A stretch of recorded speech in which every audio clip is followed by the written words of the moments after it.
Hoje, quem decola para bater um papo comigo é Silvio Amorim. A gente falou de política, educação e muita aviação. Fica aí acompanhando nosso papo. Silvio, obrigado por ter vindo. Estamos aqui com um livro que você diz, né, que é um livro para os amigos. Eu, obviamente, concordo que é um livro para os amigos, mas eu acho que aqui é um livro que vale a pena todo mundo ler, né? Assim, pelo menos para mim, que tem aviação, tem cultura, tem viagem, tem política, tem tudo aqui dentro desse livro, com histórias das mais engraçadas possíveis e mais interessantes possíveis. São os micos, né, que a gente tem.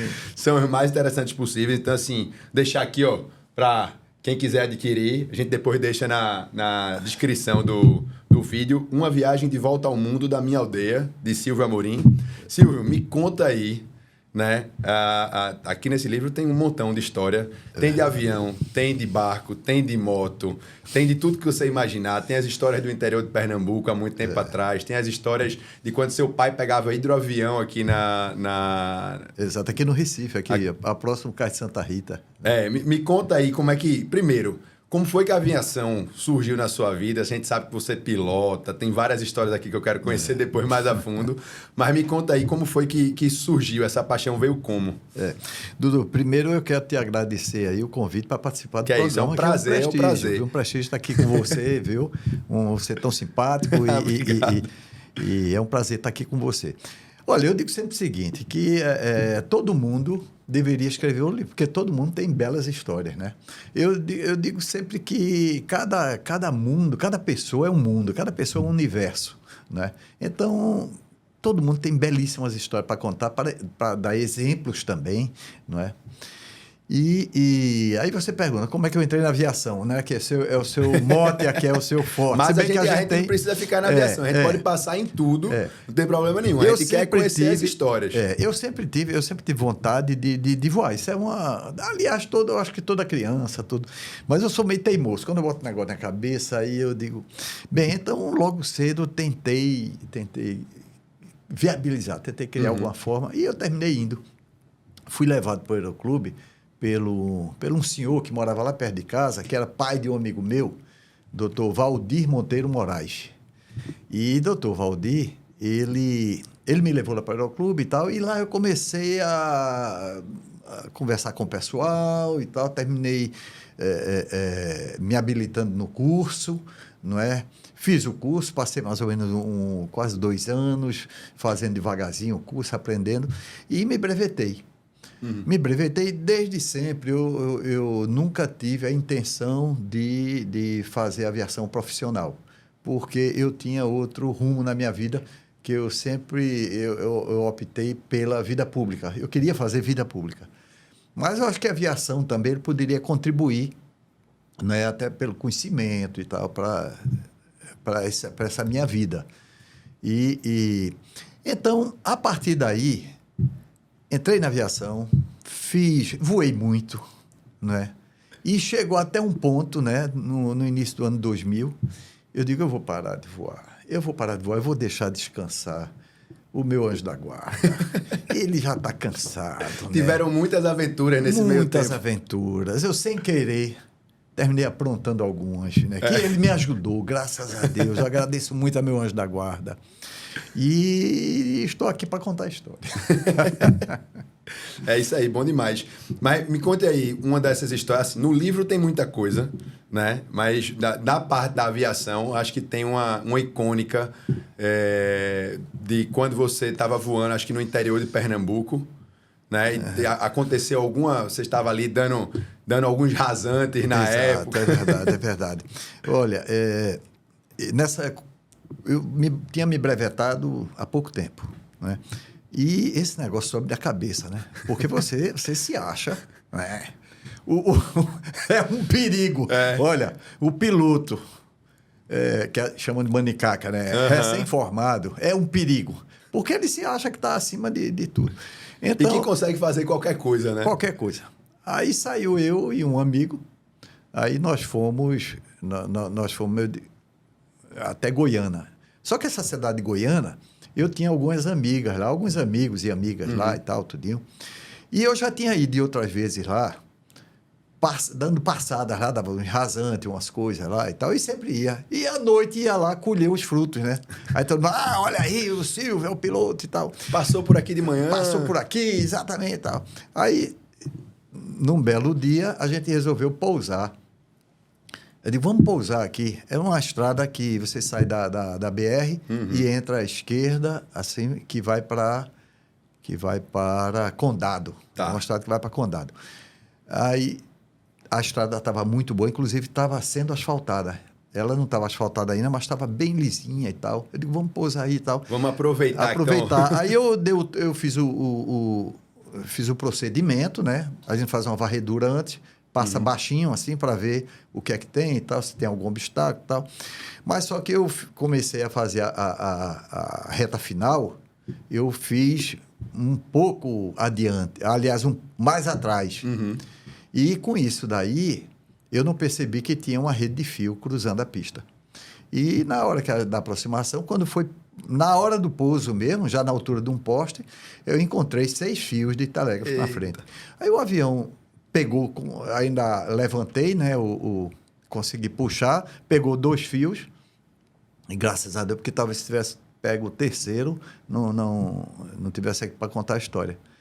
E isso daí deu muita complicação, quebrou o avião pousou, a gente pousou mais adiante, mas com o avião danificado, e lá vai para o Aeroclube, depois vem o DAC, né? Tem o Cipaer, né? Que na época veio fazer a investigação do que é que houve e tal, e foi aí onde a cobra fumou, né? Porque o pessoal da aeronáutica, eles são muito preparados, né? E quando o avião parou, aí estava eu e Bianot, um amigo piloto. E Bianot, assim que a gente desceu do avião, aí Bianot, que vinha atrás no avião, aí desceu e abriu a carenagem e meteu a mão assim, e puxou uns fios assim. Aí, eu digo, olha isso daí, vai ter que dizer que foi uma pane e tal. Quando chega na hora da investigação, que foi logo no dia seguinte eles estavam lá. E vocês ficaram lá, esperando? Não, eu voltei para Recife, né? Aí a polícia cercou o avião, voltei para Recife. Aí no dia seguinte, quando nós chegamos lá, estava lá uma Kombi da aeronáutica, e dentro da Kombi uma mesinha assim, e 2 cadeiras, né? De um lado do outro. Aí a gente começou a perguntar, o que é que houve? Aí Bianot disse, não, foi a perda de potência. Aí, sim, mas como é que uma perda de potência? Vocês assim conseguiram... do nada. Vocês conseguiram quebrar 2 fios, estavam com perda de potência. Aí, não, é porque a gente entrou com velocidade. Aí começou... Nesse meio tempo, tinha um sargento da aeronáutica que foi lá para o avião fazer a vistoria. Quando ele notou, né, que tinha alguma coisa, chamou aí chamou o coronel era major da aeronáutica, aí ele chamou lá e ele disse, olha, esse fio foi partido aqui, está partido esse fio. Aí ele pegou um instrumentozinho no bolso, tirou assim, aí mediu o fio e disse, foi partido a mão. Quem foi que meteu a mão aí? O cara descobriu que foi partido a mão. Aí pronto. Ele chamou a gente lá e tal. Aí quando chegou lá, ele disse, olha, é melhor vocês contarem a verdade, porque aqui a gente está aqui para prevenir futuros acidentes e tal, mas eu sei que não é essa história que vocês estão contando e tal, papapá. E aí Bianot começou a confessar, né? Se entregou. Se entregou. Aí ele disse uma coisa assim na época. Ele disse, olha, o coronel disse, aviação não é feito para moleque. Rapaz, isso daí me arrasou. Me arrasou. Aviação não é feito para moleque. Botou o rabo entre as pernas e tal. Passamos um tempo lá sem suspenso lá do Aeroclube e tal, tudinho, e depois voltamos. E nunca mais aprontaram desse jeito. As coisas que aconteceram depois foram por acidentes. Como era essa relação com o Aeroclube, assim? O Aeroclube aqui em Pernambuco tem bastante história, né? Tem, infelizmente não existe mais. Agora a gente tem um Aeroclube ali que está em Garaçu, mas durante muito tempo ele foi aqui em Boa Viagem. Exato, né? Exato. E eu me lembro, enfim, muitos anos atrás, ainda menino, ia ao Aeroclube em eventos assim, de Eventos. moto, de Exato. carro, que tinha alguma coisa aqui diferente em Recife, a gente ia. Exato. Mas das pessoas que eu conheço, né, da aviação e tudo mais, existe uma unidade muito forte dos amantes da aviação e que estavam aqui sempre pelo Aeroclube. Como foi essa tua relação com o Aeroclube? E existe essa comunidade até hoje das pessoas que você conheceu nessa época? Sim, tem muitos amigos, até hoje. Até hoje eu tenho amigos que foram feitos naquela época e a gente sempre se encontra. A boa parte deles, a maior parte, seguiu na aviação comercial. Muitos estão voando, muitos já se aposentaram, né? Alguns, infelizmente, pereceram, mas estão todos aí, a gente sempre se encontra. Como eu lhe disse, eu fui levado por esse pai desse amigo meu, Dr. Valdir. E comecei, me brevetei lá e a gente continuou. Fizemos o curso, né? Eu fiz o curso lá e depois de fazer o curso a gente voava nos aviões do Aeroclube, que são os Paulistinha, né? Tecnicamente é chamado P-56C. Quando o pessoal perguntava, você voa em que avião? Aí eu nunca dizia que era Paulistinha. Porque o Paulistinha dizia, o teco-teco, aí ofendi, aí não presta. Aí eu digo, não, é o P-56C. E aí passava um ar de seriedade completamente diferente, totalmente diferente. A imagem assim, que via do avião era outra coisa. Era. Um super, hiper, mega avião. Olha, mas o Paulistinha não é fácil de pilotar. Eu voei muito com comandantes de Boeing que ia para lá, aí chegava, eu já estava brevetado, aí queria matar a saudade e tal, ia voar na maior dificuldade para pousar, porque ele é um avião sensível, né? É um avião muito sensível, ele é leve, mas não é ultra leve, ele é um avião mesmo, mas é muito sensível. E você precisa de uma certa perícia e tal. Uhum. E é tanto que os pilotos que foram formados, né, para aviação comercial em Paulistinha são excelentes pilotos, né, porque eles ganharam a sintonia... Um tato maior ali, né? Um tato maior, a sintonia fina da aviação, ela foi obtida muito nos Paulistinha, né? Que infelizmente não fabricam mais, né? Mas você estava me contando um pouquinho agora, um pouquinho antes de a gente começar aqui, dessa questão que você conheceu na época, né? A gente estava conversando um pouquinho aqui da Embraer e tudo mais, você me falando que tinha aqui em Recife, ou era em Pernambuco, era em Recife? Não, era em Recife. No próprio Aeroclube, do outro lado, tinha um galpão lá, onde tinha um rapaz, PP, o nome é assim, eu conheci ele, agora estou esquecido do nome. Ele fabricava 2, 3 aviões por ano, certificados, não é? Todo tecnicamente, todo com folder de venda, tudinho. E um detalhe, sabe qual era o meio de locomoção dele? Desse rapaz? Era uma motocicleta. Sabe onde ele morava? Ele morava em Casa Amarela, numa casa humilde, tudinho. E a dedicação dele, a vida toda, tudo que ele ganhava, ele jogava lá no empreendimento dele. Que eu acho que terminou. Eu tentei ainda, certa vez, o brigadeiro Osiris Silva esteve aqui numa palestra do Sebrae e Murilo Guerra gentilmente me convidou para assistir. E eu levei ele. Eu levei levei Vigílio, outro amigo meu, que era o maior...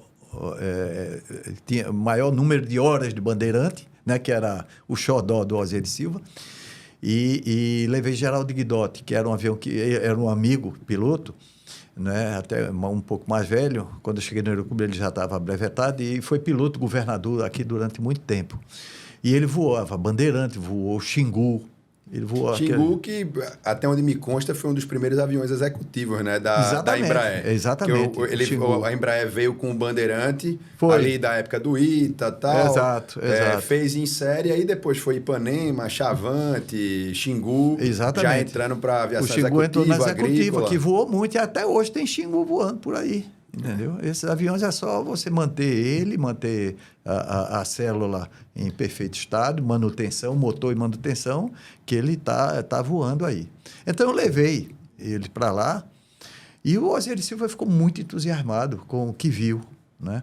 Tentei ainda, conversei com algumas pessoas do poder para dizer, olha, eu acho que nós temos condições de ter uma fábrica de avião aqui em Pernambuco, lá no sertão, porque você tem espaço, né? Você tem área para você fazer pista, enfim, e você tem também, lá não tem oxidação, né? Enfim, você tinha um campo fértil ali para criar... Para poder incentivar também a aviação. Mas não deu certo, né? Não, as pessoas não se entusiasmaram. A aviação ela é muito, muito complexa em diversas frentes, né? Eu acho que a visão geral e popular é que a aviação é aquele negócio que você vai ali, pega o avião, vai de um canto para o outro, mas muitas vezes eles não têm a noção, as pessoas de maneira geral não têm a noção de quão é complexa a rede que envolve uma operação de um avião, seja ele da aviação executiva, seja ele da aviação comercial. Então, por exemplo, você estava falando aí, né, desse rapaz que construiu o avião. Isso, por si só, é uma frente para um negócio, né? Para negócios que envolvem a aviação. Mas dentro disso você tem uma infinidade de setores totalmente voltados para que a aviação possa funcionar. Seja claro. da estrutura, seja do catering, né? da comida do avião, as regras que envolvem aquilo, o transporte, carga. E no final das contas, praticamente 100% disso tudo passa pelo governo de maneira geral, está ajudando, está dando suporte, está dando incentivo, que aqui a gente tem certa dificuldade, além de todo o custo da aviação, que por si só é altíssima, né? Então, tem coisa muito interessante. E saber que naquela época já existia uma visão, por exemplo, de alguém como você, que fala, não, a gente tem que investir nisso, a gente tem potencial, né? Talvez se a gente tivesse investido naquela época, hoje a gente estaria no outro nível, sem perder a perspectiva da aviação, da fabricação de avião de treinamento. Porque meu foco, na época, eu imaginava mais isso. Olha, vamos construir aviões de treinamento, porque isso daí você incentiva a aviação, a formação de pilotos, não é? E também a aviação aerodesportiva. O Brasil é hoje bastante conhecido por exportar pilotos e comissários para o mundo inteiro. É verdade. Você tem uma falta no mercado de pilotos e comissários que tem sido suprido muito pelo Brasil. Obviamente que aí tem uma questão também da valorização das moedas, né, do dólar, do euro. Exato. As companhias, né, no exterior acabam sendo muito mais preparadas, sobretudo do ponto de vista financeiro, o que chama mais a atenção da mão de obra aqui brasileira, né? E sem sombra de dúvida, hoje a demanda é muito alta e ainda não é atendida completamente. Não, é claro. Olha, isso que você falou, eu me lembrei agora. Eu tenho um sobrinho, Rodrigo Perillo. Rodrigo formou-se aqui no Aeroclube. Ele tinha feito já engenharia e o sonho dele, ele fez o curso de engenharia, mas o sonho era ser piloto. Então, ele fez o curso no Aeroclube, depois foi trabalhar, foi voar como copiloto aqui de Bandeirante. E, se eu não me engano, ele voava até para aquela empresa que tinha aqui de Segurança Nordeste. Uhum. Ele era copiloto. Depois ele saiu, foi copiloto da Rio Sul. Resumindo, Rodrigo Perillo, o comandante Rodrigo Perillo, hoje ele é piloto, instrutor do 777 da Air Qatar. Ele é instrutor e é piloto da Air Qatar. Quer dizer, morava em Portugal. Eu acho que ele ainda continua morando em Portugal. Eu estive com ele há uns 4 anos, antes dele ir para a Air Qatar, porque ele estava voando na Ryanair. Uhum. E era chefe... Deu um salto bacana, hein? Ele era chefe dos pilotos lá do Porto, da Ryanair do Porto. Não era chefe da área do Porto lá. E depois foi para a Air Qatar. Está lá e, para ver, formou-se aqui no Aeroclube Pernambuco. Né? E tantos outros pilotos que estão até hoje voando aí pelo Brasil afora. E que foi... Eu acho que a minha intenção na época da construção de uma fábrica de aviões voltado para o treinamento, eu acho que ainda tá valendo. Entendeu? Ainda está valendo. Ainda está em tempo. A gente não tem tantos aqui no Brasil, a gente não tem tantos fabricantes, né? Ainda que de treinamento. De treinamento tem bom, poucos. Temos a Embraer, obviamente, bastante conhecida no mundo todo, mas quando a gente fala de um mercado menor, a gente tem pouquíssimos fabricantes. Exato. E quando tem, e quando a gente, obviamente, identifica e tem um destaque no mercado, talvez eles não tenham também a visibilidade necessária. Exato. Existe também um mito, de alguma forma, muito grande, que, óbvio, o avião é caro, a estrutura é cara, tudo é caro, mas a gente sabe que tem aí, se você vai para um ultraleve, que é algo um pouco diferente do que a gente tem dos aviões. Mas a gente sabe que hoje é um negócio totalmente factível de você adquirir, você é apaixonado, ama, né? Tem aí as empresas que fazem os compartilhamentos dos aviões hoje, então você compra aí com 3, 4, 5 pessoas. Para quem é apaixonado e gosta de aproveitar e pode fazer um investimento, ainda que parcial, né? É um negócio... Você falou uma coisa aí de ultraleve que eu queria até dizer, uma coisa meio polêmica aí. Conte. Mas eu acho que o ultraleve, né? Que é bom existir e tal, de um avião de baixo custo, tal, tudinho, mas a pilotagem dele deve ser feita por um piloto privado. Hoje em dia tem uma licença especial, uma coisa para voar. Eu acho temeroso. E está aí os acidentes. Então, estão aí os acidentes acontecendo, né? Porque não são pilotos que tiveram uma formação, né? Que estudou aerodinâmica, entendeu? Que entende todo o contexto, né? Todo o contexto do avião, entendeu? Meteorologia, motores e tal. Então, não é só pé e mão. Entendeu? Mas, por exemplo, já aproveitando também esse gancho aí das regulamentações, né? Porque acredito que essa questão dessa licença simplificada tenha, obviamente, um relacionamento direto com as questões de política, institucional, assim. Acredito eu que exista, como existe em todos os setores, de um determinado lobby para que saia algo nesse sentido. Então, assim... O que é que justifica, o que é que justificaria, por exemplo, você não precisar de uma certificação como a de um piloto, mesmo que seja o PP, né? O mais básico de todos aí, para ultraleve, na sua visão? Olha, quando você pega um avião e decola com ele, né? A responsabilidade é muito grande, porque embaixo você tem um bocado de gente inocente lá que não está sabendo o que é que está acontecendo lá em cima. Tá certo? E até para a segurança do próprio, aquela própria pessoa que está pilotando o avião, para a segurança dele, ele tem que ter um conhecimento básico muito, muito forte, seguro. Entendeu? Então, o curso de piloto privado é exatamente para isso, para você ter a formação básica, a formação mínima, para que você não corra grandes riscos. Entendeu? Então, quando a pessoa pega um avião que teve um conhecimento básico do básico, e sai por aí e decola, eu acho uma temeridade. E os acidentes estão acontecendo aí. Não é? Tem você sabe qual é o transporte mais seguro do mundo? Até onde me constava era a aviação. Era o próprio avião. Não é.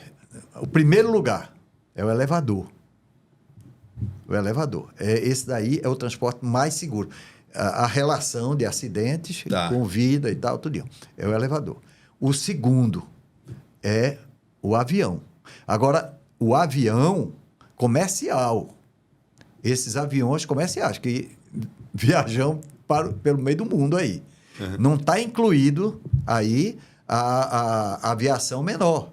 Aviação executiva. Aviação executiva, aviação aerodesportiva, não está incluído, agrícola. não. Agrícola, está tudo fora, entendeu? Então, a aviação é segura. Se você sai daqui, você pega um avião comercial, não é? Um avião comercial, aí você está seguro. Você pode ter certeza que dificilmente acontecerá alguma coisa. Agora, quando você entra na aviação menor eu digo em termos de categoria, não é? Aí sai dessa faixa de segurança. Tem que ficar de olho. E Silvio, deixa eu te perguntar um negócio. Lógico, né? Aqui, e ainda com relação ao livro, a gente... enfim, de novo, né? Fiquei encantado com o livro. Muito obrigado. As histórias são as mais engraçadas e mais interessantes possíveis. Os micos também, né? E você conta, assim, o livro, para mim, me chama muita atenção, porque você fala muito das experiências com os aviões. Daqui a pouco eu vou pedir até para você contar uma história aí. Você foi dar um passeio aí por cima da casa do governador. Aí depois você me conta essa história. Mas, assim, envolve também viagem, envolve sua atuação... na carreira pública, né, que tem muita ligação com a educação, né, que são, e obviamente, sua estada na política. Me conta um pouquinho como foi isso, né? E como você acha, por exemplo, você acabou de dar um exemplo aqui para a gente de como você acha que poderia a carreira pública, né, o poder público se comportar diante de situações como a do ultraleve mesmo, né? Por que existe essa facilitação para que uma pessoa não habilitada devidamente venha aqui e possa pilotar o ultraleve? Porque não tem uma... E aí deve ter mais diversos interesses por trás. Aí tem o lobby da empresa que vende ultraleve e assim por diante. Mas... dentro dessa perspectiva, e você também deu outro exemplo, né, de quando você estava mais próximo aí, do poder público, de tentar incentivar o pequeno fabricante da aviação desportiva que seja. Como foi essa tua entrada, esse mix entre as paixões que você tinha de viajar? E aí eu quero que você conte também um pouquinho da expedição que você fez, que não tem avião no meio, mas tem bastante história interessante, né, ao redor do mundo. Conte também um pouquinho da travessia que você fez aí da Transamazônica de moto. Então, você, aqui em Recife, a gente tem aquela expressão, né? Que você faz de parte de pré-ar a atracação do navio. Você passa um pouquinho disso tudo, porque pilota moto, pilota avião, viaja de barco. Me conta um pouquinho. As coisas foram acontecendo na medida em que a vida vai passando, você vai querendo realizar as coisas, né? Eu sempre procurei buscar dentro dos limites, né? E realizar aquelas coisas que eu queria. Agora, a minha opção de vida mesmo foi a vida pública, né? Essa daí, eu comecei desde cedo, eu ainda na Faculdade de Direito do Recife, eu fui convidado, na época, eu era aluno, e fui convidado pelo governador, candidato... Não, ele já tinha sido eleito governador, na montagem de governo, né? Eu fui convidado pelo, então, governador Marco Maciel, para compor a equipe dele. E eu fui subchefe da Casa Civil dele. Eu já conhecia ele, já me conhecia e tal, tudinho, mas não estava na minha cabeça assumir. Eu queria fazer vida pública. Eu tinha essa vontade de resolver coisas grandes, porque você só faz coisas grandes na vida pública, né? Na vida privada você pode até ficar rico, milionário e tal, mas você não vai fazer grandes coisas. Você não vai modificar o seu estado, tá certo? Você pode ser o maior empresário, mas não vai modificar, por mais que bem-sucedido que você seja, né? Mas na vida pública, se você é um bom gestor, se você é um bom governante, você consegue fazer as coisas, né? Você muda a vida das pessoas para melhor, né? Então, eu tive essa primeira experiência, Marco Marcel me convidou e, em seguida, eu era aluno na Faculdade de Direito também do professor Roberto Magalhães, que viria a ser governador depois. Então, a minha escola, basicamente, ela foi feita com essas duas pessoas, com Marco Maciel e com Roberto Magalhães, de que eu fui secretário de Educação. Né? E de Marco Maciel eu fui subchefe da Casa Civil. A chefe era a professora Margarida Cantarelli, que era minha professora na Faculdade de Direito na época. Viu? Então, ali foi uma escola muito grande. E eu fico triste hoje em ver como a política, como ela se desviou do seu caminho normal, como poderia ser. Hoje é uma coisa muito patrimonialística, né? As pessoas não têm... O espírito público está muito distante, né? Você não vê... As pessoas entram na política hoje para se dar bem, na maioria dos casos. Tem muita gente boa aí, eu posso identificar. Até porque hoje existe uma distorção muito grande nos valores que são repassados quando eu falo em patrimonialismo, você vê, hoje, tanto nos poderes, né, no judiciário e no legislativo, não é? As pessoas vão para lá e quando ganham a eleição é como se tivesse tirado numa Mega Sena, entendeu? Então, a gente tem que acabar com isso. Mas precisa de coragem, você precisa de mobilizar pessoas, mobilizar a sociedade para identificar, vamos dizer, no Poder Judiciário. Eu não sou contra nenhum juiz desembargador que ganhe um salário digno. Hoje o teto, eu acho que é 37 mil. Eu acho justíssimo um juiz ou um desembargador ganhar esse. Mas não para aí. Aí você vê como a Constituição determinou um grande valor para aquele poder, então sobra. Uhum. Como não pode passar do teto, sobra. Aí vem uma série... Os penduricalhos, que há quem diga hoje que chega a mais de 100 mil reais por mês. Então, essas coisas... E no legislativo a mesma coisa, tá certo? Eu estou falando do judiciário, mas no legislativo a mesma coisa. E isso termina nas câmaras municipais também. Então, você hoje tem um repasse... Eu não vou falar tecnicamente, mas eu vou falar. Há um repasse para esses poderes muito além do necessário para esses poderes sobreviver. Então, com essa abundância, aí vem todo esse patrimonialismo. Olha, teve gente que desistiu de ser empresário para entrar na política. Entendeu? Aqui já teve um caso, aqui em Recife mesmo, em Pernambuco, teve um que ele tinha uma rede de farmácia, ele vendeu a rede de farmácia e investiu. É muito melhor, você não tem... Eu tenho um amigo que diz... Os custos reduzidos, né? O custo reduzido... Não tem uma folha para pagar. Você não tem... Tem um ditado que... Você não tem um cagacibito para dar de comer, entendeu? Você não tem uma folha de pagamento para fazer. E você, no final do mês, você tem ganhos que são lícitos, né? Tecnicamente são lícitos, mas são imorais. Que são incompatíveis com a posição que você deveria estar ali exercendo em prol da população, digamos assim. Exatamente. E incompatível com a maioria da sociedade, rapaz. Enquanto isso, a gente tem que fazer investimento maciço na educação básica. Na educação básica. Olha, eu estava vendo os dados... com Mozart. Mozart é um dos grandes pensadores e foi executivo, foi secretário de Educação já em Pernambuco aqui. Eu estava vendo uns dados com ele no QEDU.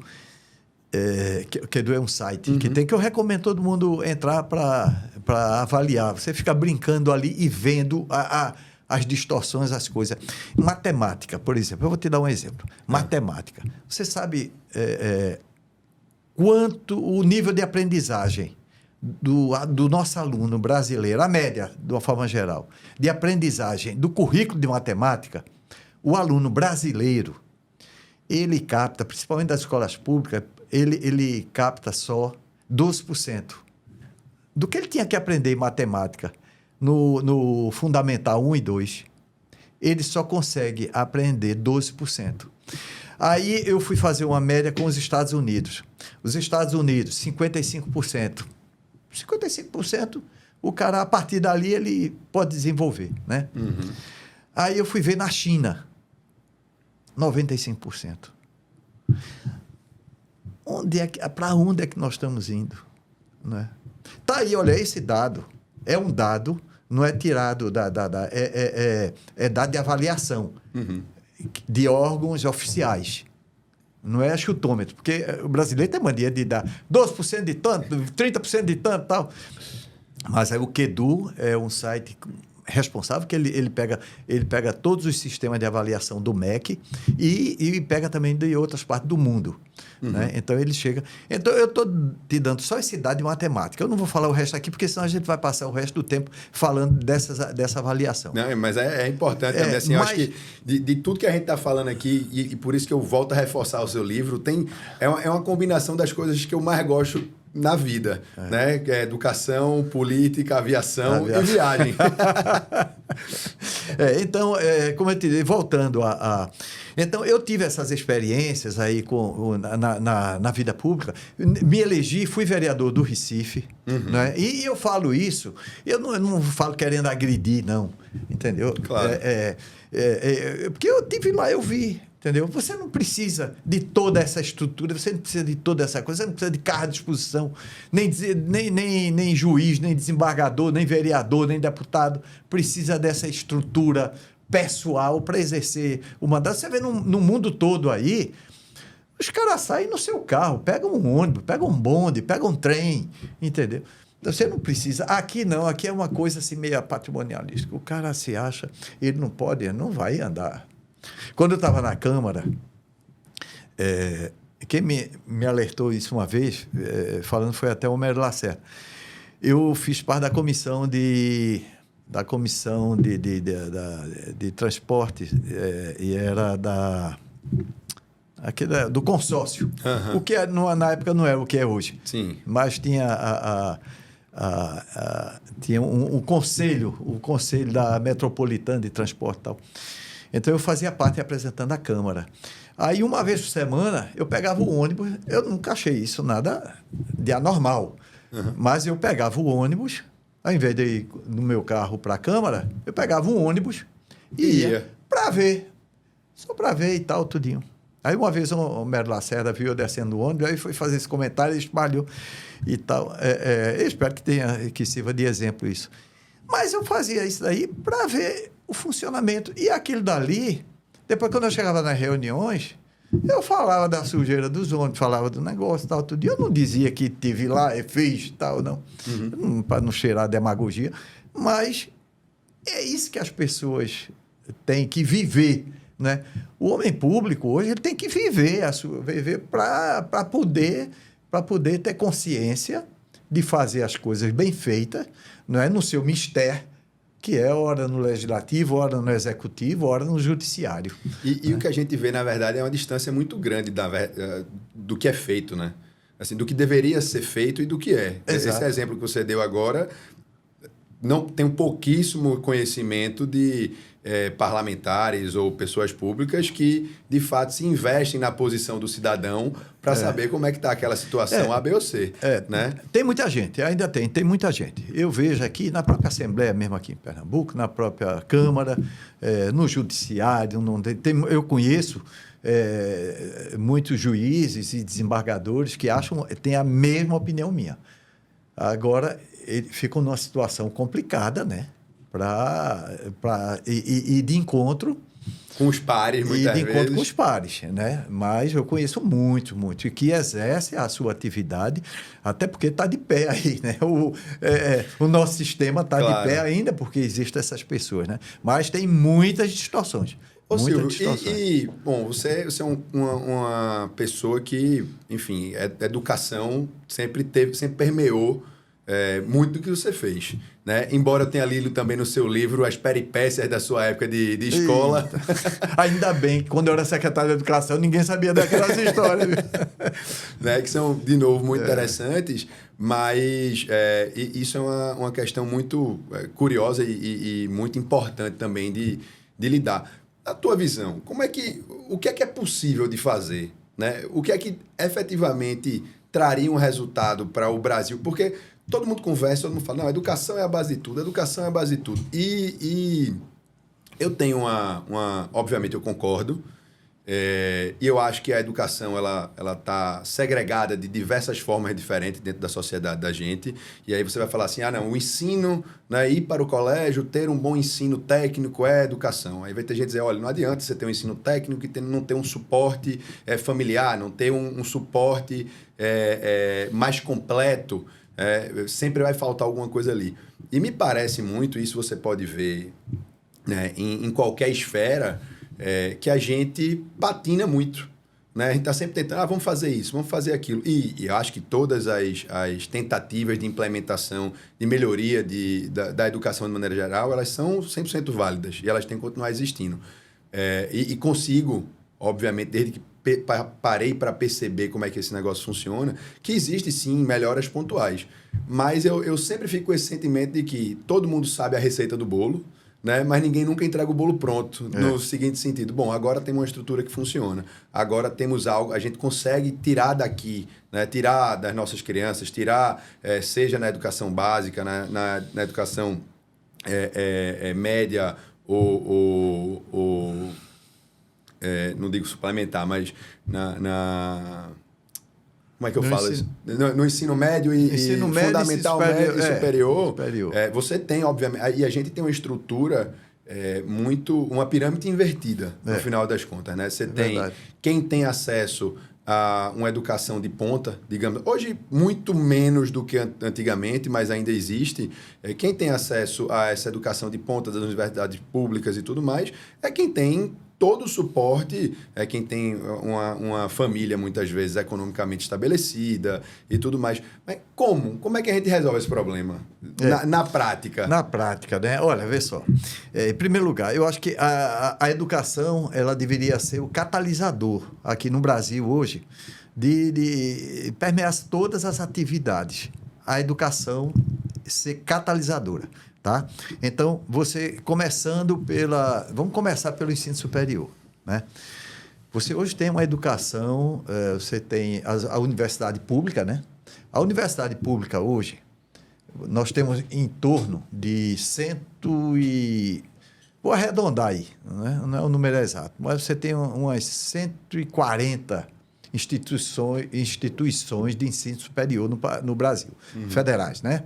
Entre as federais, entre as universidades, as escolas técnicas, que hoje são federalizadas, se tornaram universidade, né, os INSPET, e nós temos 1.500.000 alunos. Veja bem, nós temos 1.500.000 alunos em universidades federais, né? Por outro lado, nós temos no ensino básico, né? Só na escola pública, nós temos 40 milhões de crianças e adolescentes na escola pública, né? Então, é muito fácil aí você escolher qual é o melhor caminho, né? Aí, hoje, nós temos uma universidade caríssima, a universidade pública brasileira hoje é caríssima, né?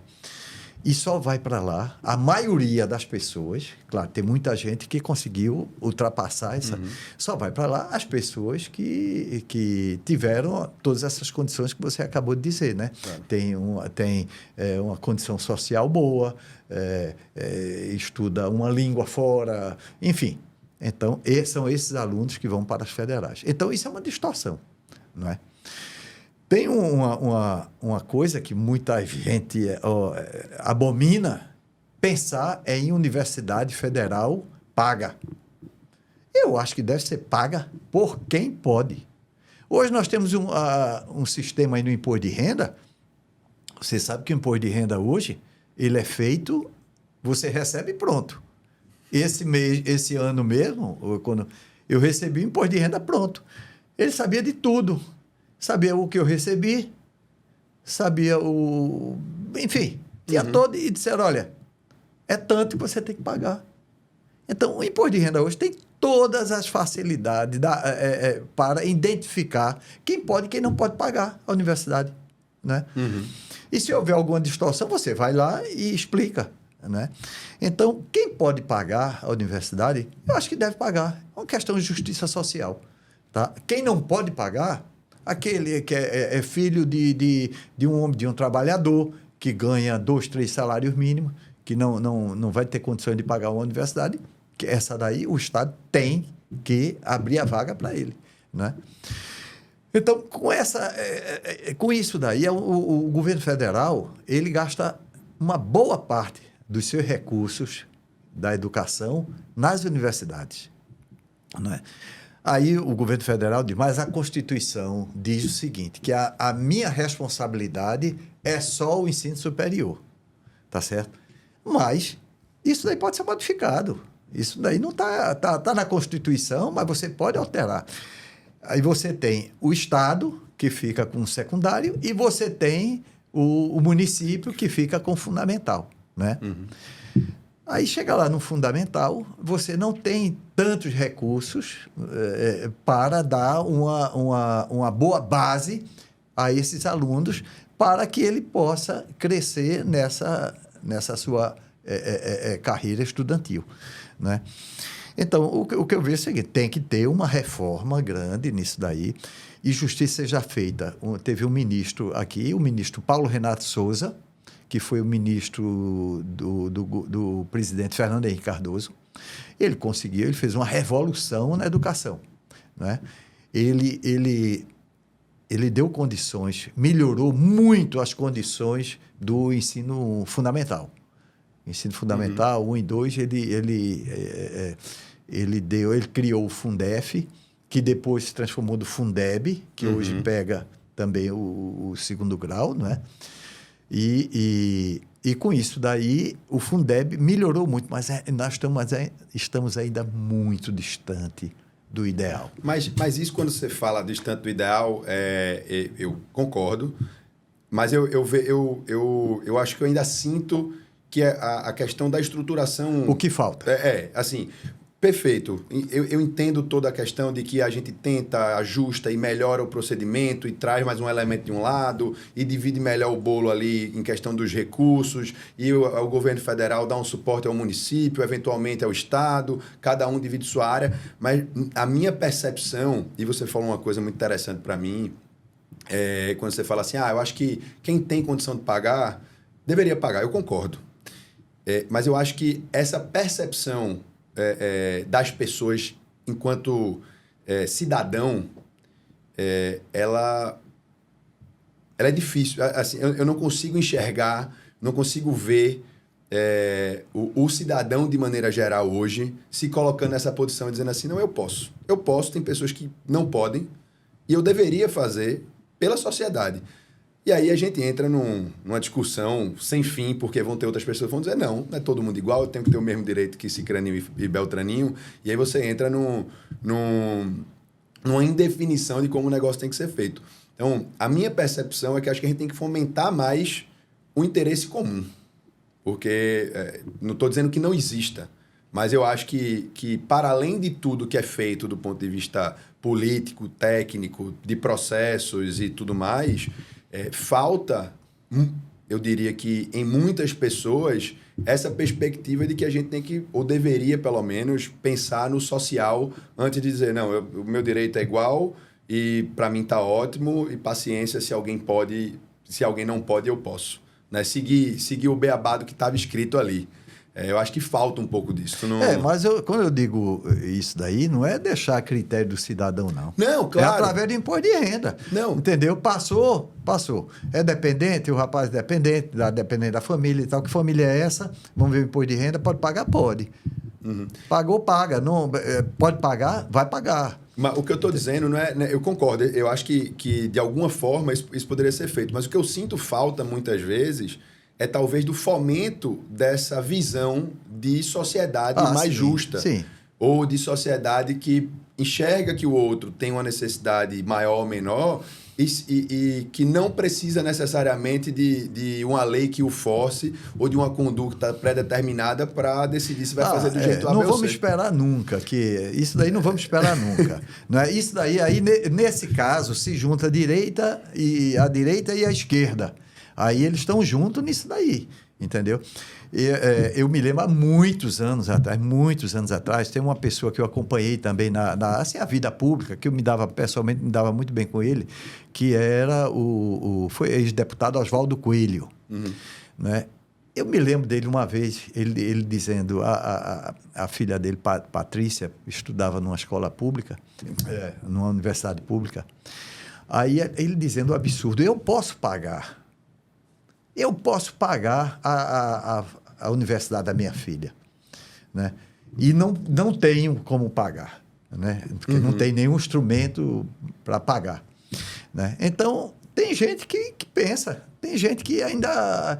Eu acredito que seria uma coisa a ser estudada. Agora, é difícil, porque isso tem... Quando se junta... Aquela questão do patrimonialismo, se junta todo mundo, né?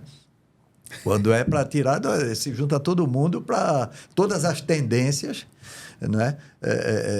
Para tirar, né? Para tirar do bolo da maioria dos brasileiros. Olha, é muito injusto hoje o sistema, o funcionamento, entendeu? E o pior, eu não vejo perspectiva de melhora. Eu estou vendo agora aí o ministro Haddad, que eu tenho uma boa impressão dele. Ele está querendo fazer esses cortes e tal, que tem que ser feito, porque nós temos uma dívida. Eu não vou dar números aqui, eu até vi ontem esses números tudo, mas não vou falar aqui, porque para não ser chato. Mas é quase impagável a dívida. O que a gente paga de juros aí é uma coisa de 800 bilhões.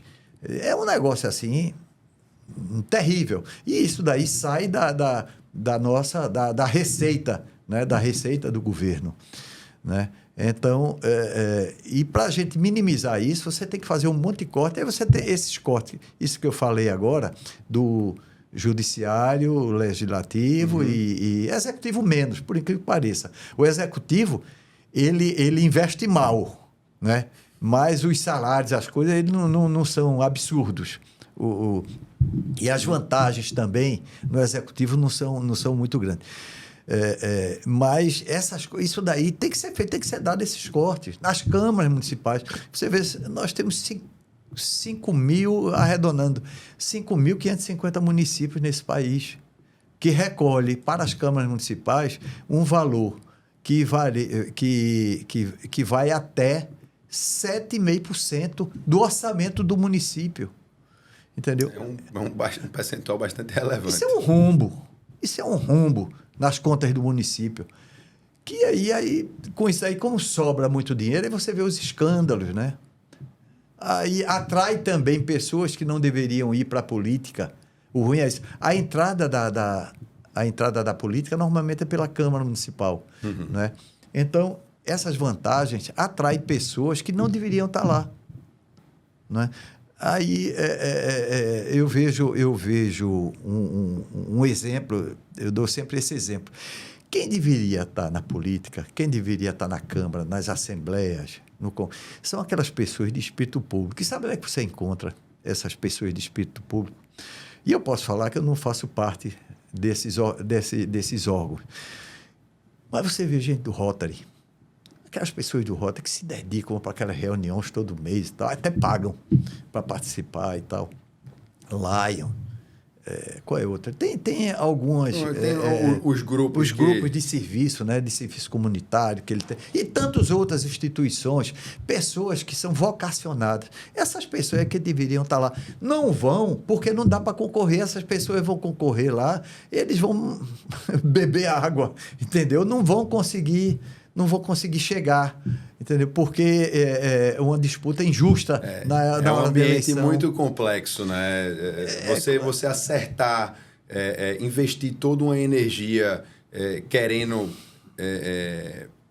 desenvolver algo relevante para a sociedade e ter que estar disputando com uma política barata, de populista, ou qualquer coisa nesse sentido, que está ali para simplesmente chamar a atenção, mas que no final das contas não tem uma proposta sólida por trás. É verdade, aí fica aquela pessoa bem intencionada, aquela pessoa que quer fazer o melhor e tal. Mas aí, nunca vai ter a oportunidade de chegar lá. Nunca vai ter, porque fazer. ele vai disputar com um cara esperto, entendeu?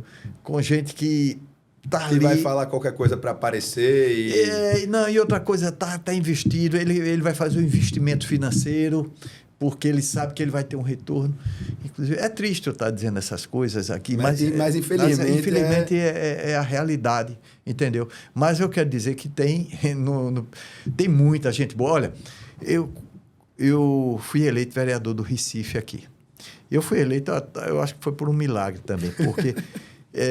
eu realmente não tive cabo eleitoral, não tive culpa de voto, não tive nada aquele negócio. Foi um movimento grande. E também na época não era não havia todas essas vantagens. Foi depois da Constituinte é que veio todas essas vantagens. E na época, olha, você precisava ver na Câmara. Foi a melhor Câmara, eu tenho muito orgulho de dizer, foi a melhor Câmara que participou aqui no Recife. Eu li isso no seu livro. Você viu? Você viu que nós tínhamos ali pessoas idealistas.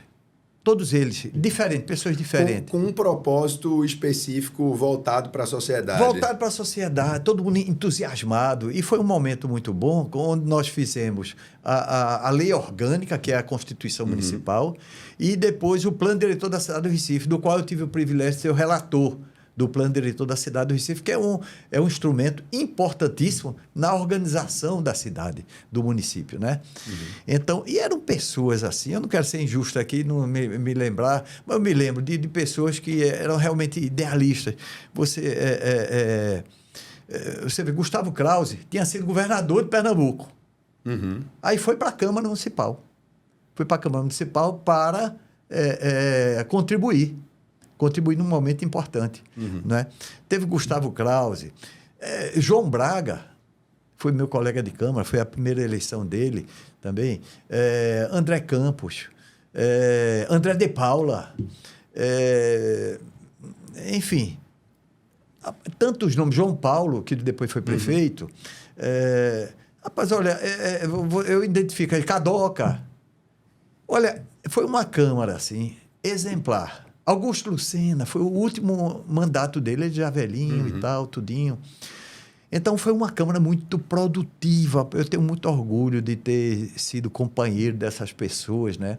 E aprendi muito ali naquele momento. E eram essas pessoas que faziam a política na época, né? Ô, Silvio, isso aí foi antes ou depois? Você chegou a ser secretário de governo?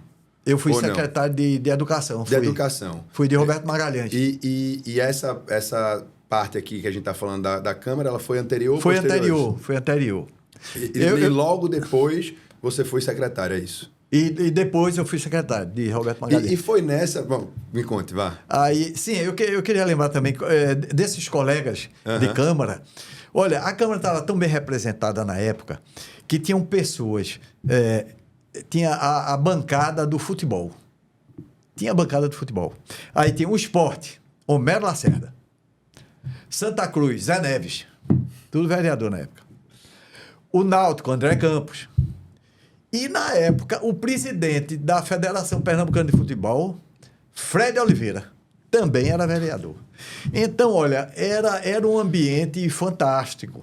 Era um ambiente muito bom. E eu estou pecando aqui, esquecendo muita gente também importante que participou desse momento. Aí eu não estou tentando me lembrar, mas está aí no livro. Está no livro. Então o pessoal tem que comprar o livro para ler, porque tem que comprar o livro, vale a pena. Mas deixa eu te perguntar uma coisa. Aí nessa época em que você foi secretário, tem uma história do seu livro que eu quero que você conte. Né? Acho que você recebeu aqui em Recife, não me recordo agora qual era a personalidade que ficou hospedada na casa do governador. Em Porto de Galinhas. Não, aí foi na Casa Civil. Na Casa Civil, então. Foi na Casa Civil. E isso foi no começo, né? Foi na época que você voava ainda. Na época que eu voava, que eu era subchefe da Casa Civil. Aí, certa vez, o governador me pediu, disse, olha, Silvio, está chegando aí o senador Java Passarinho, que é líder do governo, ele tá doente, ele estava com os problemas de saúde e precisava de repouso, uma semana de repouso. Porque ele é líder do governo, imagina, é uma trabalheira danada, né, e tal. Então, ele está vindo passar uma semana aqui. Eu queria que você, por favor, fosse lá no aeroporto, pegasse ele ali na porta do avião, ele com a família, botasse no carro e levasse lá para Porto de Galinha. Eu digo, assim fiz. Era aquele aeroporto antigo, era tudo mais fácil, né? Aí eu entrei, ele chegou no avião da FAB, aí veio ele, a esposa e os filhos. Vieram e tal. E ia ficar hospedado na casa do governador, lá em Porto de Galinha. Era uma casa que tinha lá, a casa de veraneio do governador, que Marco Marcel, eu acho que ele usou uma vez só. Eu acho que ele foi lá uma vez fazer uma reunião, que ele não usava. Mas a casa era conservada e tal. Aí e assim fiz. Mas no caminho, aí Java Passarinho, o senador na época, ele disse, eita, eu sou líder do governo, vou passar uma semana sem ter nenhuma informação. Porque naquela época, olha, Porto de Galinha não tinha estrada. Tinha estrada, mas a estrada era de barro, não era asfaltada. televisão não chegava. Jornal, o cara tinha que mandar comprar lá em Ipojuca, aqui no Recife. Aí eu disse a ele, digo, olha, senador, o senhor fique tranquilo, porque eu vou dar um jeito. Eu trago aqui, eu disse assim, alguma coisa. Ele disse, de jeito nenhum, meu filho, eu não vou tirar você da sua família no final de semana para vir aqui e tal. Eu disse, não, eu dou um jeito de chegar. Aí não quis dizer, mas na época eu pensei, eu vou voar. Ele chegou aqui, eu acho, numa sexta-feira à tarde. Uhum. Aí eu digo, no domingo eu vou voar. Eu pego os jornais de sábado e domingo e faço um pacotão e tal, e levo. E assim fiz. Aí cheguei no domingo, eu sempre voava no domingo. Aí fui lá no aeroporto. Do aeroporto ou do aeroclube? Do aeroporto. Fui no aeroporto primeiro, aí tinha uma livraria lá do aeroporto, aí eu comprei todos os jornais. Estado de São Paulo, Globo, enfim, tudo que tinha. Ia deixar ele completamente informado. Jornal do Comércio, Diário de Pernambuco, comprei tudo que tinha de jornal, né? E comprei umas revistas também, porque estava a esposa dele lá e tal, umas revistas. Aí fiz um pacote grande assim, mais ou menos. Enrolei num saco de lixo, tal, amarrei direitinho, fui lá, aí fui para o aeroclube, coloquei no banco de trás, no banco do avião, e fui lá para o controle, lá do aeroclube, e disse, olha, eu vou fazer um voo, aí eu vou num avião tal. Aí deu o prefixo do avião, e aí pronto, entrei no avião, sozinho, né? Porque é proibido você jogar qualquer coisa de avião. Isso é uma lei, assim, a primeira lei da aviação. Não pode jogar, você não pode jogar qualquer coisa, sob pena a ter a carteira cassada. Uhum. Né? Mas era uma coisa que não ia causar nenhum dano, porque era uma área... enfim, eu estava sabendo o que estava fazendo. Ou esperava. Esperava que estava sabendo. Que estava sabendo. Aí peguei, decolei e fui lá para casa, fui para Porto de Galinha. Aí entrei alto, entrei a 2.000 pés mais ou menos, e comecei a olhar e tal, circundar, vi direitinho. Aí, o terreno de Porto de Galinha, a casa ficava aqui, e tinha um terreno grande, que esse terreno, que era do IPA, até hoje é do IPA, e a casa ficava no meio, assim, na frente da praia, e um terreno grande atrás. Eu digo, não tem problema, porque eu vou jogar isso, vai cair no terreno, e depois eu aviso lá para ir buscar. Aí comecei a circundar e joguei. Eu digo, eu vou mirar no meio da casa. Porque eu sei que eu não vou acertar.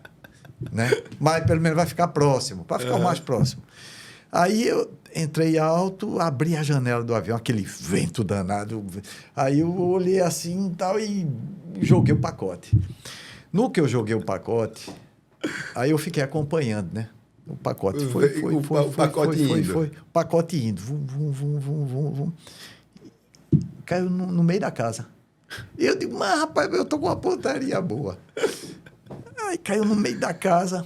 Aí eu digo, tranquilo, pelo menos caiu, não vai dar trabalho a ninguém. Deu tudo certo. Deu tudo certo. Pousei no aeroclube. Nessa época não tinha nem telefone, essas coisas de telefone. Aí tinha um LP, que era a linha privada, que tinha na casa dos secretários, na casa dos deles. Aí liguei para o palácio, aí o sargento atendeu, eu disse, sargento, é Silvio Amorim, olha, por favor, me ligue com o LP lá da Casa de Porto de Galinha. Aí atendeu lá o ajudante de ordem, que estava lá acompanhando o senador. Aí ele, capitão, olha, eu deixei um pacote aí, soltei do avião e caiu em cima do telhado. Por favor, pega. Aí ele, olha... Rapaz, tá uma confusão aqui. Olha, a Polícia Federal tá a caminho, porque enquanto eu estava voltando para Recife no avião, né? Que demorava quanto? Sei lá, porque aí eu vim passeando tranquilo, acho que demorei, uns 15, 20 minutos. Tava a maior confusão lá, o ajudante de ordem tinha acionado a Polícia Federal, que já estava a caminho. Acionou pelo rádio lá, estava a caminho a Polícia Federal, acionou a polícia lá de Pujuca, estava chegando, e estava a maior confusão lá, porque achavam que era um atentado, porque aquele negócio caiu, quebrou 16 telhas canal. A telha era daquelas grandes, sabe? Quebrou a ripa que segura as telhas, quebrou, parou no forro. E foi um estrondo enorme. Eu nunca imaginei, eu lá de cima, eu vi a coisa tão... Caiu de uma forma tão singela. Sutil. Tão singela, caiu assim. Mas, não, capitão, pelo amor de Deus, desmanche todo esse negócio, foram jornais e tal, tudinho. Minha intenção era só deixar informado. Ela só daí pegaram os jornais, entregaram ao senador, aí ele disse, não, já sei o que é, foi o Silvio, aquele rapaz que me trouxe aqui. Enfim, aí depois esse mico, eu tive que passar o resto da vida falando dele, porque todo mundo... Todo mundo Mas não saber. foi uma loucura, não foi um negócio, não foi uma arbitrariedade nem nada. Eu queria servir da melhor forma. Eu queria levar o jornal de uma forma discreta, deixar lá. Eu já ia voar no domingo e tal. Apesar de não podia deixar... não podia jogar nada, mas eu sabia que eu estava ia fazer um bem ali, informar ele. Mas até hoje eu tenho que carregar essa prenda. Mas é uma excelente história. Você sabe, eu não sei se você acompanhou há algum tempo atrás aí, né? Enfim, a gente acompanha bastante coisa de aviação aqui, e saiu um tempo atrás um meme desse, de um comandante voando aqui perto de Recife, e ele pede para a torre para alijar um porco, que ele estava carregando um porco dentro do avião, e o porco estava desacordado, né? Devia ter tomado alguma anestesia alguma coisa ali para fazer o transporte, eu não sei porquê. E aí o comandante pede à torre, é o seguinte, estou com uma situação complicada a bordo. Aí a torre, diga comando, o que foi? Ele disse, não, é o seguinte, eu peço permissão para alijar o porco. Aí a torre faz, como assim o porco? Ele fez, não, torre, é o seguinte, eu estou carregando um porco aqui, que ele estava anestesiado, mas começou a acordar e está aqui querendo atacar o pessoal que está no voo comigo, está ameaçando... Era voo comercial? Não, era um voo privado. Voo privado, certo. Está aqui ameaçando a segurança do voo, então eu estou pedindo, né, autorização para alijar o porco. E a torre faz, mas comando, vai jogar o porco aí de cima?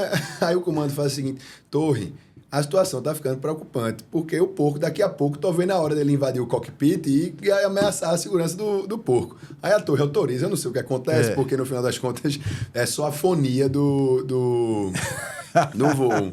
Mas eu não sabia melhor deixar só o jornal.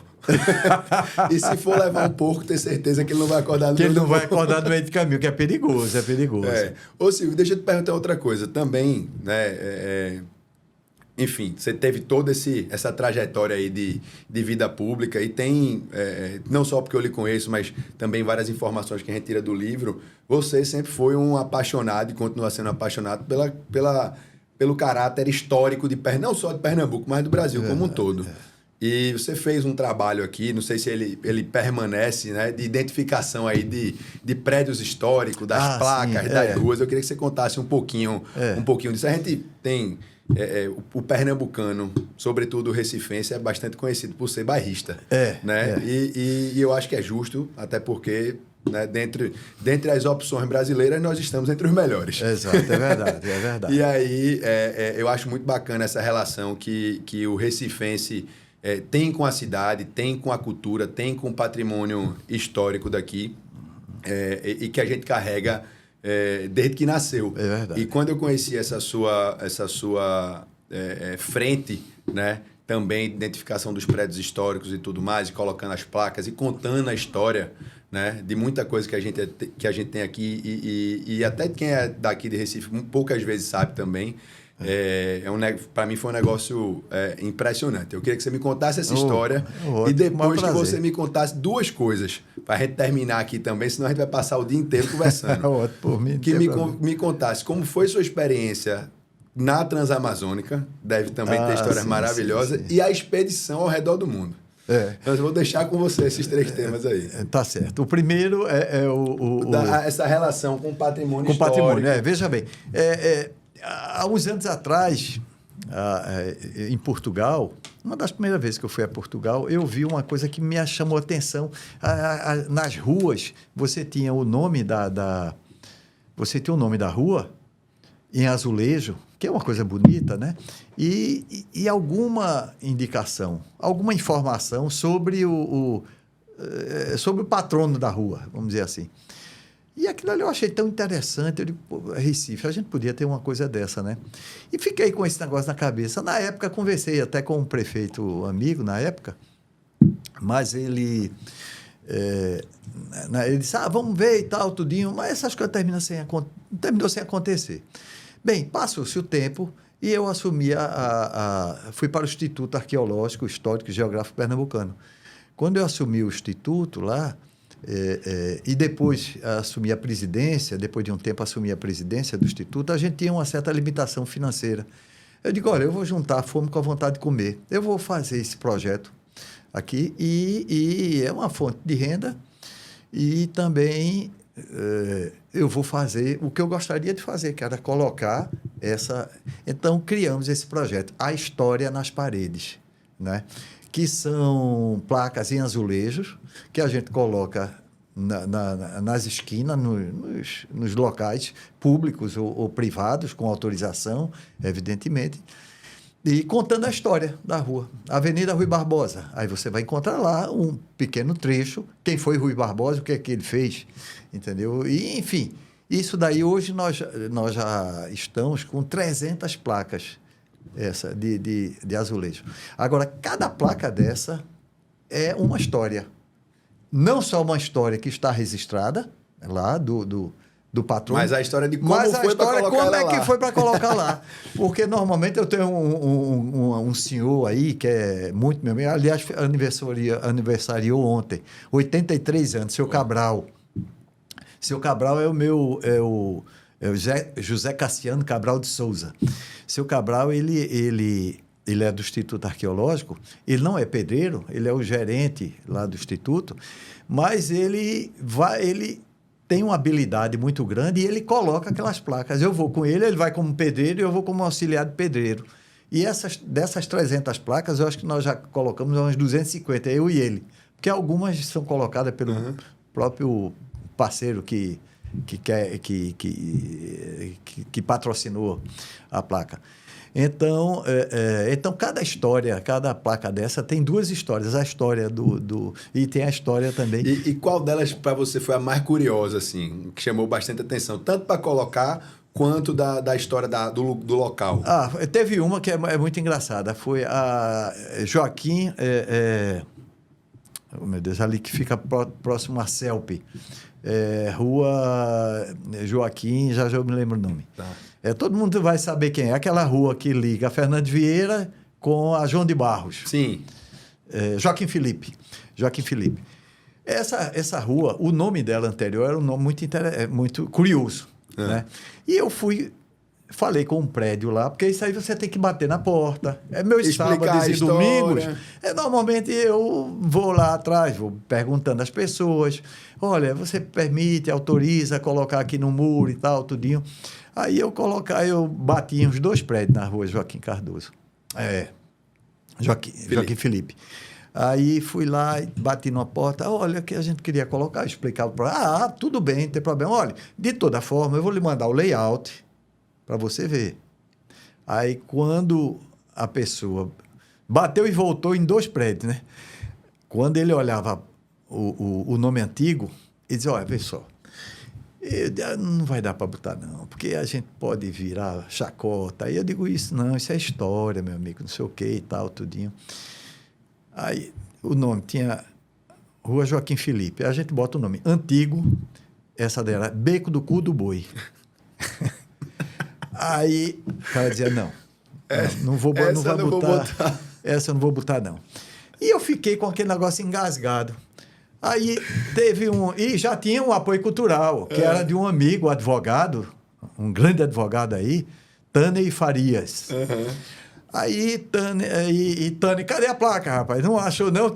Eu digo, não, eu vou colocar. Aí falei, tinha um colégio na esquina, colégio especial, era de Tássio Maciel. Aí eu liguei para Tássio, olha, eu tinha uma placa assim, que eu queria colocar e tal, tudinho.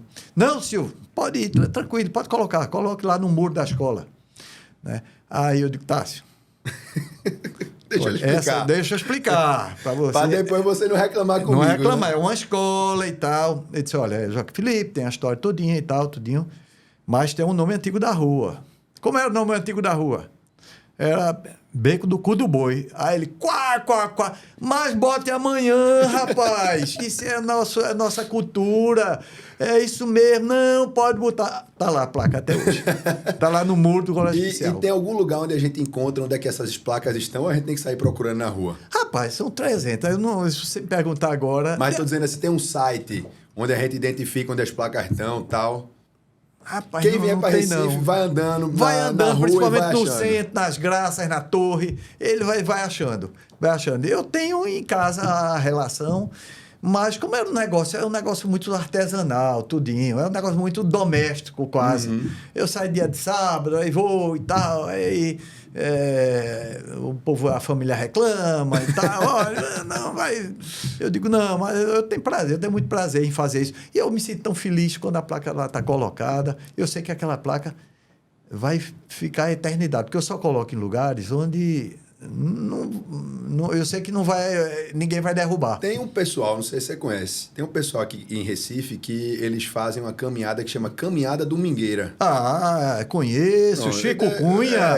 Chico Cunha é uma grande figura. Você precisa trazer ele. Vou conversar com ele. Eu não conheço, eu conheço por conta de um primo que sempre que a gente conversava também, é um cara que adora a cultura pernambucana, enfim, sai na caminhada domingueira aqui, conhecendo todos os detalhes da cidade, e eu sempre vi ele indo, o velho disse, perguntei, rapaz, que danada é isso? Que todo domingo, tanto domingo que tu vai, e passa por tanto canto, e é uma história interessante. Então ele fez, rapaz, é caminhada domingueira. Um domingo no mês, alguma coisa assim. Eu disse, eu vou dar a sorte de uma vez eu estar em Recife e conseguir casar no mesmo domingo. Aí não deu certo, mas na próxima eu vou tentar. Você falou de Chico Cunha, é um pensador do Recife, é uma figura extraordinária, ele é consultor, ele tem uma empresa, a TGI. Aí é uma pessoa de uma formação intelectual e pública muito boa. Eu acho que você vai gostar de conhecer ele. Vamos conversar. Qual foi o outro que você falou, outro tema? Se a Transamazônica... Não, aí eu queria saber das histórias agora, porque todas essas histórias aqui, a parte da educação, a parte do patrimônio histórico, tudo isso é permeado por um monte de viagem no meio do caminho, né? Por um monte de situações que você resolveu simplesmente fazer um negócio completamente diferente, né? E que, para mim, é um negócio espetacular. Né? Tem a sua ida em Jô Soares também, que é um negócio que eu achei espetacular. Jô Soares foi Mas dentre a Transamazônica e essa expedição que você fez ao redor do mundo, né? Qual você acha que você trouxe mais... Uma experiência completamente diferente do que você viveu? Todas as duas foram grandes experiências. A Transamazônica, eu acho que é importante. Todo brasileiro devia conhecer a Amazônia. Agora, não é ir para Manaus. É bom, vá para Manaus e tal. Mas vá para o interior da Amazônia, vá para Tefé, vá para Benjamin Constant, vá para São Gabriel da Cachoeira. Entendeu? Você precisa conhecer o interior da Amazônia. Aquilo é uma riqueza. O Brasil vive de costas para a Amazônia. A gente só vê a Amazônia nas páginas praticamente policiais, né? Droga, é isso, é aquilo. Mas a Amazônia tem uma riqueza cultural, uma riqueza culinária, uma riqueza... enfim, o Brasil devia se voltar mais para a Amazônia, não ter como quintal. Como o Rio Caparibe. O Rio Caparibe, muita gente, antigamente, era o quintal do Recife, era o Rio Capibaribe, não é? Hoje em dia, não. Hoje em dia virou... Então, o Brasil precisa se voltar para a Amazônia. Precisa botar a não ser o quintal, mas ser o terraço. O terraço do Brasil, a frente da casa, deve ser a Amazônia. Então, eu aprendi muito. E essa viagem foi fantástica. Essa viagem eu fiz de moto sozinho e tive uma grande experiência, passando ali por todos, conversando com as pessoas, vendo a cara das pessoas, que é diferente. Entendeu? Até as conversas, é muito diferente. São outros Brasis. É outro Brasil. A pessoa não sabe... Quando eu falar de Recife, onde é que fica?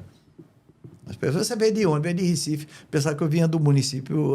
Da Bahia? Não, precisa do município... do lado ali. Do lado. Entendeu? Então, o Recife fica onde? Então, as pessoas não têm muito lá do Amazonas, porque eles vivem muito ali em função das coisas dele, né?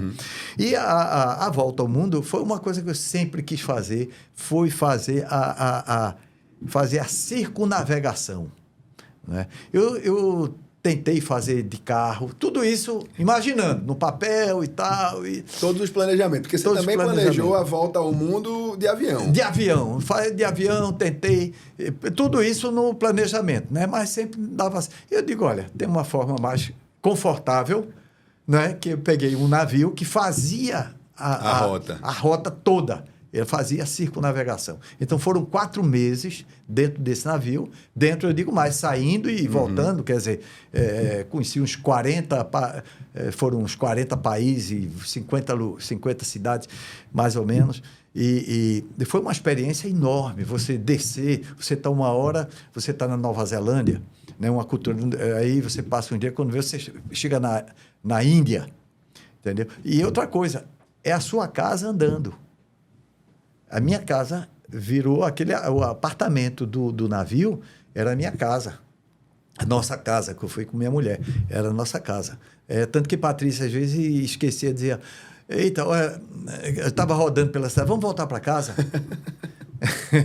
Porque era a casa da gente. Então, foram 4 meses, assim. Foi uma experiência extraordinária. Também é o tipo da experiência que eu acho que todo mundo, quem pudesse fazer, e pode fazer, quem quiser, uma pessoa de classe média que coloque como opção fazer essa viagem, dá para fazer.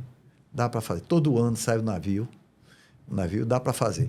E eu recomendo a quem queira que a gente não pode passar por essa vida sem conhecer o nosso planeta. Sem conhecer o mundo, né? Sem conhecer o nosso planeta.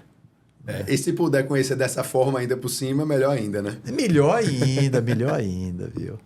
Beleza. Silvio, estamos aqui nos finalmente já, né, do nosso tempo. Tem assunto e mais assunto para a gente falar, mas como eu lhe disse, senão a gente ia ficar aqui e teria o maior prazer, mas também, a gente vai repetir essa dose. Foi show de bola. A gente conversou aqui, falou um pouquinho sobre política, aviação, né, viagem...